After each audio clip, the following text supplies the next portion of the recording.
ರೆಗ್ಯುಲರಾಗಿ ಯೂಸ್ ಮಾಡ್ತೀರಾ ರ್ಯಾಪಿಡೋ ನೀವು? ಇದು ಆಟೋ ಡ್ರೈವರ್ಸು ಗಲಾಟೆ ಮಾಡ್ತಾ ಇದ್ದಾರೆ. ನಿಮ್ಮ ಒಪಿನಿಯನ್ ಇದೆ, ಬೈಕ್ ಟ್ಯಾಕ್ಸಿ ನಡಿಬೋದಾ? ಬೈಕ್ ಟ್ಯಾಕ್ಸಿ ನಡೆಯುತ್ತೆ. ಇವಾಗ ಫಾರ್ ಎಕ್ಸಾಂಪಲ್ ಇವಾಗ ಆಟೋದಲ್ಲಿ ಅಂದರೆ 60-70 ರೂಪೀಸ್ ಜಾಸ್ತಿ ಆಗೇ ಆಗುತ್ತೆ. ಇವಾಗ ನಾವು ಬೈಕ್ ಟ್ಯಾಕ್ಸಿ ಮಾಡಿಕೊಂಡ್ರೆ ನಮಗೆ ನಮ್ದೇ ಯೂಸ್ಫುಲ್. ಇವಾಗ ನೋಡಿ ಅಪ್ರಾಕ್ಸಿಮೇಟ್ಲಿ ಒಂದು 20 ಮಿನಿಟ್ಸಲ್ಲಿ ಬಂದಿದ್ದೀವಿ. ಇವಾಗ ಆಟೋ ಅಂದರೆ ಕಂಪ್ಯಾರಿಟಿವ್ಲಿ ಆಟೋ ಮತ್ತು ಬೈಕ್ಗೆ 60-70 ರೂಪೀಸ್ ಡಿಫ್ರೆನ್ಸ್ ಇದೆ. ಇದು ಹೊರತು ಎಕಾನಮಿಕ್, ಏನೂ ಮಾಡೋಕ್ಕಾಗಲ್ಲ.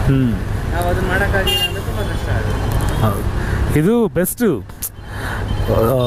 When compared to the price also best, even the distance. ಇನ್ನೊಂದೇನು ಅಂದರೆ ಅವ್ರು ಮಾಡೋದ್ರಲ್ಲೂ ಒಂದು ಅರ್ಥ ಇದೆ, ಯಾಕಂದರೆ ಅದು ಎಷ್ಟೋ ವರ್ಷಗಳಿಂದ ನಡ್ಕೊಂಬರ್ತಿರೋದು.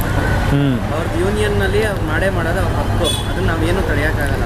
ಅದಕ್ಕೆ ಮಾಡಬೇಕಾಗಿರೋದು ಅವ್ರ ನ್ಯಾಯ ಆಗುತ್ತೆ.